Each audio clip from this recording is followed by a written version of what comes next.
எப்பவும் போல் பூரி மசாலா இல்லை குருமான்னு செய்யாமல் சப்பாத்திக்கு ஒரு வித்தியாசமான முட்டை தொக்கு எப்படி செய்யலான்னு பார்க்கலாம் வாங்க. இதுக்கு வந்து நான் ஏற்கனவே வேக வச்சு எடுத்து வச்சுருக்கிற முட்டையை வந்து நான் இதில் துருவி எடுத்து வச்சுக்க போகிறேன். நான் எடுத்திருக்க குவான்டிட்டிக்கு இந்த 2 முட்டை போதுமானது. நீங்கள் உங்களுக்கு அதிகமாக தொக்கு வேணும் அப்படின்னா 3-4 முட்டை கூட நீங்கள் எடுத்து துருவி எடுத்து வச்சுக்கலாம். இது மாதிரி கேரட் துருவெல்லாம் நம்ம துருவி முதலே எடுத்து வச்சுக்கிறணும். இது கொஞ்சம் துருவி எடுக்கிறதுனால டேஸ்ட் கொஞ்சம் டிஃப்ரெண்ட்டாக இருக்கும். தவாவில் பார்த்தீங்கன்னா கொஞ்சமாக பட்டர் சேர்த்துக்க போகிறேன். இது நீங்கள் ஆயில் கூட சேர்த்து செஞ்சுக்கலாம். ஆனால் பட்டர் சேர்க்கும் போது டேஸ்ட் வந்து ரொம்ப நல்லாயிருக்கும். அதனால் நான் பட்டர் சேர்த்துருக்கேன். இது சேர்த்து செய்யும்போது மீடியம் ஃப்ளேமில் வச்சு செய்யுங்க. பட்டர் வந்து ப்ரௌன் ஆகாமல் இருக்கும். இப்போது இதில் நான் பெரிய வெங்காயத்தை சேர்த்துக்க போகிறேன். பொடியாக நறுக்கின பெரிய வெங்காயம். இதுக்கு சின்ன வெங்காயத்தை விட பெரிய வெங்காயம் தான் ரொம்ப டேஸ்ட்டாக இருக்கும். ஒரு ஸ்வீட்டான டேஸ்ட் கொடுக்கும். அதுக்கப்புறமா பச்சை மிளகா, கருவேப்பிலையை சேர்த்துக்க போகிறேன். இது சேர்த்து நல்லா வதக்கிக்கலாம்.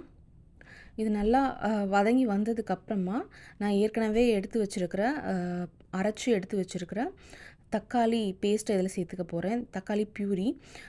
ஒரு தக்காளியை நல்லா மிக்சியில் போட்டு அரைச்சி அதை இதில் சேர்த்து வதக்க ஆரம்பிச்சிடலாம். இது வந்து இந்த கிரேவிக்கு ஒரு நல்ல டேஸ்ட் கொடுக்கும், ஃப்ளேவரும் கொடுக்கும். நறுக்கி சேர்க்குறத விட இந்த மாதிரி பியூரியாக சேர்க்கும்போது இந்த கிரேவிக்கு வந்து அந்த திக்னஸ் நல்லா வந்து கிடைக்கும். அதனால் நான் அப்படி சேர்க்குறேன். இது கூட வந்து நான் இஞ்சி பூண்டு பேஸ்ட் 1.5 ஸ்பூன் அளவுக்கு இதில் சேர்த்துக்கிறேன். இது வந்து இந்த முட்டை தொக்கு பார்த்திங்கன்னா நீங்கள் சாதத்தில் போட்டு பெரட்டி சாப்பிட்லாம், ரொம்ப டேஸ்ட்டாக இருக்கும். இப்போது இந்த நல்லா வதக்குனதுக்கப்புறம் மசாலா பொருட்கள் சேர்க்க ஆரம்பிச்சிடலாம். ஒரு 1/4 டீஸ்பூன் மஞ்சள் தூள், 1 டீஸ்பூன் சீரகத்தூள், 1 டீஸ்பூன் மிளகாய்த்தூள், 1 டீஸ்பூன் கரம் மசாலா. எல்லாமே 1 டீஸ்பூன் அளவு தான் மெஷர்மெண்ட்டு. அதை இது கூட சேர்த்துட்டு நல்லா பச்சை வாசனை போகிற அளவுக்கு வதக்கி விடணும். வதக்கி விட்டதுக்கப்புறமா நம்ம வந்து ஃபர்தராக நம்ம அடுத்த கிரேவிக்கு வந்து நம்ம செய்ய வேண்டியதெல்லாம் பார்த்துடலாம். இப்போ நல்லா வதக்கி விட்டதுக்கப்புறமா இதில் கொஞ்சமாக தண்ணி சேர்த்து பச்சை வாசனை போகிற அளவுக்கு கொதிக்க விடணும். இது கிரேவி பேஸ் பார்த்திங்கன்னா சட்டன் ரெடி ஆகிடும். உங்களுக்கு எக்கு பாயில் பண்ணி வச்சுட்டிங்கன்னா ஒரு 10 நிமிஷத்தில் இந்த ரெசிபி நம்ம செஞ்சிடலாம். தண்ணி சேர்த்துட்டு இப்போ நல்லா கொதிக்க விடுங்க. ஒரு 10 நிமிஷத்தில் இது கொதித்து வந்துடும். பாருங்கள், பட்டர் நல்லா பிரிஞ்சு வந்துருச்சு. இப்போது இதில் ஏற்கனவே நம்ம துருவி வச்சுருக்கிற முட்டையை இது கூட சேர்த்துக்கலாம். முட்டை பார்த்திங்கன்னா வந்து சேர்த்ததுக்கப்புறமா நம்ம ரொம்ப கிளறி விடக்கூடாது.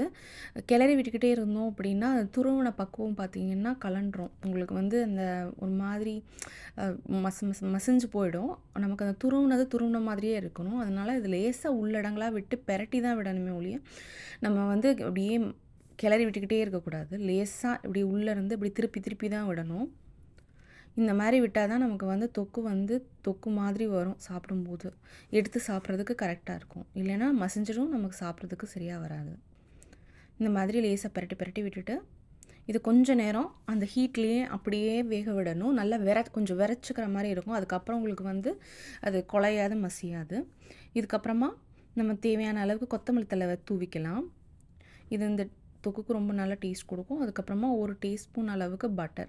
இந்த பட்டர் வந்து நம்ம இறக்குறதுக்கு கொஞ்சம் நேரத்துக்கு முன்னாடி தான் நம்ம சேர்க்கணும். அப்போ தான் வந்து அந்த டேஸ்ட் அப்படியே அந்த தொக்கில் நிற்கும்.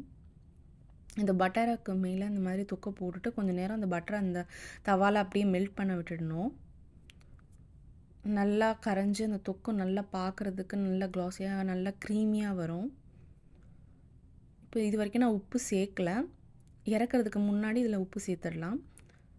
இதுக்கு தேவையான அளவுக்கு உப்பு சேர்த்து நம்ம லேசாக கிளறி இதில் இறக்கிடலாம். இந்த வீடியோ பார்த்திங்கன்னா உங்களுக்கு வந்து 1/4 மணி நேரத்தில் இந்த ரெசிபி நமக்கு ரெடி ஆகிடும்.